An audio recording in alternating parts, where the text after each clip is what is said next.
नमस्कार दोस्तों, online learning steno channel में आप सभी का स्वागत है। 80 शब्द प्रति मिनट की गति से संपादकीय डिक्टेशन शुरू होगा थोड़ी ही देर बाद। दोस्तों, डिक्टेशन की सभी डिफ़िकल्ट आउटलाइन यहाँ पर हमने बनाने का प्रयास किया है। सारी आउटलाइन ऋषि प्रणाली में बनाई गई हैं। ये आउटलाइन और डिक्टेशन का मैटर आपको हमारे टेलीग्राम ग्रुप पर भी मिल जाएगा।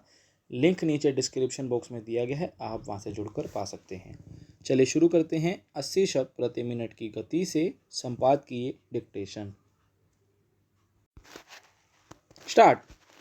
महंगाई की वजह से पहले ही आम लोगों के सामने कई तरह की चुनौतियां खड़ी हैं। रोज़मर्रा इस्तेमाल की चीज़ों की कीमतें इस कदर बेलगाम हुई हैं कि उनके उपभोग पर इसका साफ असर देखा जा रहा है।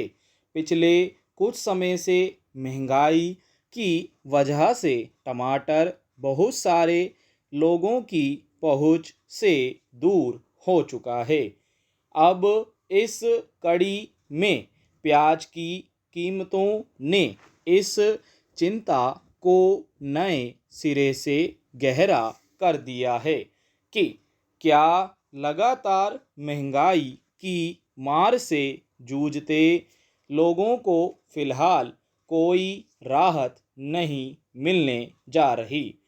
गौरतलब है कि बाजार में प्याज की कीमतों में बढ़ोतरी की आशंका के मद्देनज़र उसे नियंत्रित रखने के मकसद से केंद्र सरकार ने निर्यात पर 31 दिसंबर तक के लिए 40% शुल्क लगा दिया था।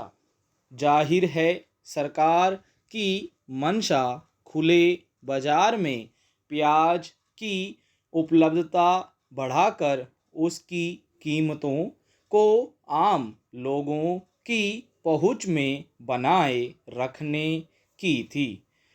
मगर निर्यात पर शुल्क लगाने के केंद्र के फैसले के विरोध में महाराष्ट्र के नासिक और अहमदनगर सहित कई इलाकों में किसानों ने थोक बाजार में रविवार को प्याज की बिक्री रोक दी।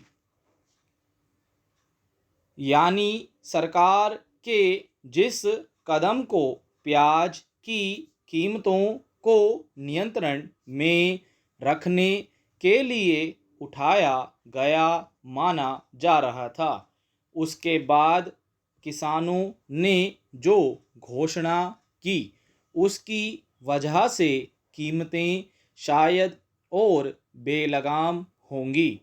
दरअसल हाल के दिनों में प्याज के दाम में अचानक तेजी ने बहुत सारे लोगों को इसकी पहुंच से दूर कर दिया है।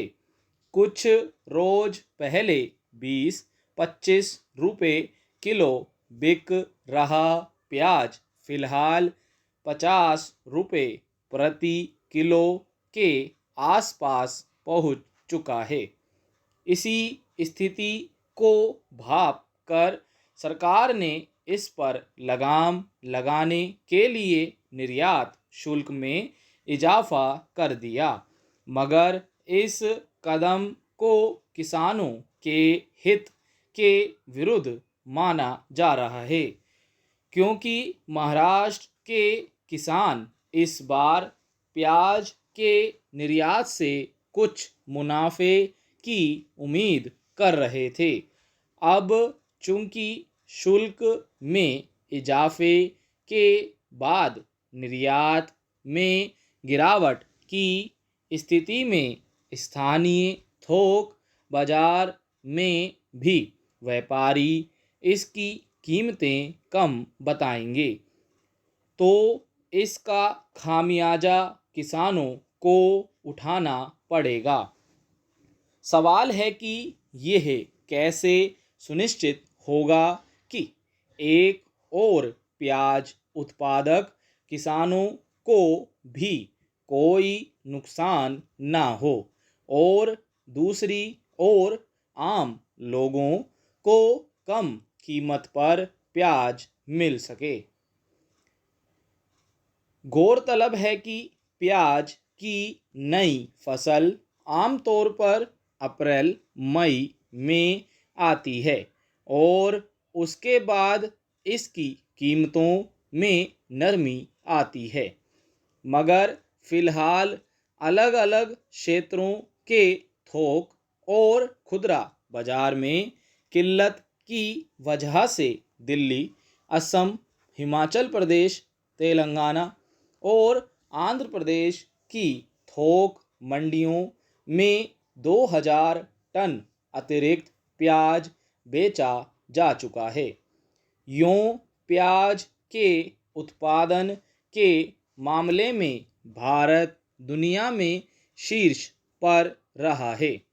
सन 2021 में भारत में 26.6 लाख मीट्रिक टन प्याज का उत्पादन हुआ था, तब 24.2 लाख मीट्रिक टन के साथ चीन दूसरे नंबर पर रहा था।